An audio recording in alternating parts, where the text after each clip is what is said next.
في مؤامرات بتحصل في العلن، وفي مؤامرات بتتمسك ببطء وبدقة وبتستخدمنا احنا نفسنا كأدوات للتنفيذ. ومن اخطر المؤامرات اللي اتعملت ضدنا كان مخطط سايكس بيكو. لكن الاخطر من الاتفاقية نفسها هو اننا لسه عايشين تحت اثرها وبنكرر اخطائها بايدينا لحد ما سمحنا لهم انهم يقسموا الشرق الاوسط من جديد، بس المرة دي بشكل اكثر خطورة. يعني ايه سايكس بيكو؟ في سنة 1916 وفي عز الحرب العالمية الأولى اتفقت بريطانيا وفرنسا في السر على تقسيم أراضي الدولة العثمانية بعد انهيارها. الاتفاق ده كان اسمه سايكس بيكو. قسموا فيه العالم العربي كأننا غنائم، رسموا الحدود بالمسطرة، خلقوا كيانات صغيرة وضعيفة وزرعوا الخلافات والنزاعات ما بيننا وسموها دول وطنية. والنتيجة اتقسمنا واتسحب من تحتنا حلم الأمة الواحدة. طيب، من التقسيم للثورات ازاي استخدمونا؟ بعد 100 سنة من سايكس بيكو خرجت الشعوب تهتف للحرية وللعدالة وللكرامة، لكن فين الوعي؟ الثورات دي فعلا كان فيها نية طيبة، لكن للأسف تم توجيهها واستغلالها من قوى دولية.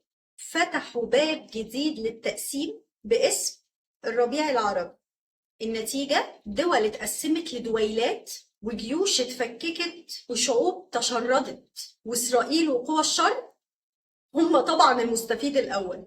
طيب، نلوم الحكومات ولا نراجع نفسنا ووعينا؟ المعادلة مش بسيطة، مش أبيض وأسود. في أنظمة فيها أخطاء وده حقيقي، لكن في حكومات بتحاول تحمي حدودها وتمنع الانهيار وتحافظ على مؤسساتها. ومن هنا لازم نفهم، مش كل حكومة عدوك، ومش كل ثورة تحررك، ومش كل إسقاط بيبني. الوعي مش إنك تسقط نظام، الوعي إنك تفهم اللي بيتدبر لك وبيتخطط لك من قوى الشر. ما تلومش بلدك، اعرف حجم الضغط اللي عليها. ما تلومش حكومة بلدك وتقول هم السبب. هم بيتعرضوا لضغوط دولية أكبر فعلا من قدرتهم على الرفض. اللعبة دي أكبر منهم وأكبر مننا كلنا احنا كمان. ساعدهم ودعمهم بوعيك، واعرف إنك لو وقفت ضدهم في اللحظات الحاسمة اللي احنا بنمر بيها دلوقتي دي، انت حرفيا بتقدم بلدك على طبق من ذهب علشان يتقسم من جديد، بس المرة دي باسم السلام والاستقرار أو التحالفات.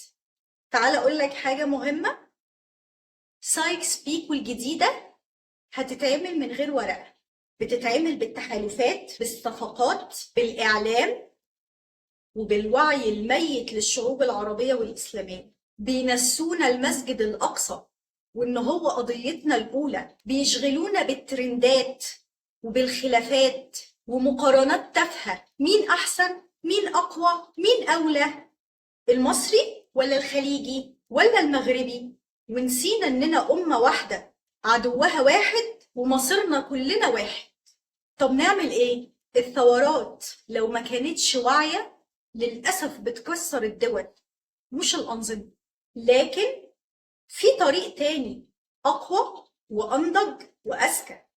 ابني وعيك، اعرف تاريخك، لازم تفهم الخطة. أرجوك ادعم بلدك من جوه، ما تنجرش ورا تحريض جاي من بره.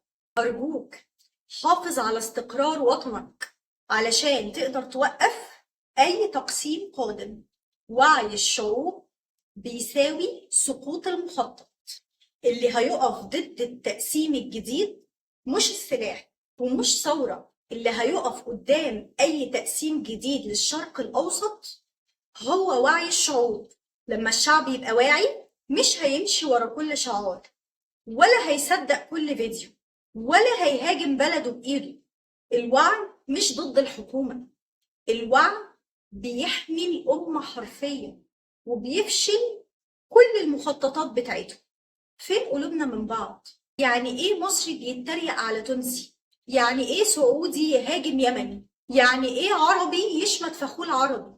هم ما فرقوناش بالسلاح، هم نجحوا يفرقونا لما خلونا نتخانق على اللهجة والهوية والحدود والمناطق. بس الحقيقة اللي هتفضل مستمرة غصب عنهم إن إحنا كلنا واحد، إحنا أمة واحدة، من الخليج للمغرب، من الشام للجزائر، كلنا أبناء نفس الدين، نفس الدم، ونفس اللغة، ونفس الأرض. عدونا واحد. لو كنا نسينا ده فجت اللحظة اللي لازم نفوق فيها ونفتكر. وآخر حاجة عاوزة أقولها، سايكس بيكو كانت البداية، لكن بوعينا إحنا نقدر نكون النهاية لكل مخططاتهم وأحلامهم وطموحاتهم، إن إحنا نكون الكيكة اللي بيقسموها وكل واحد منها ياخد زي ما هو عاوز، معتمد على إن الشعوب العربية نايمة مش حاسة باللي هم بيعملوه. فبلاش نتسرع في الهدم، ابني وعيك الأول، لأن الوعي هو أول خطوة في طريق استعادة الأمة وآخر رصاصة في قلب مخططاتها. سلام عليكم.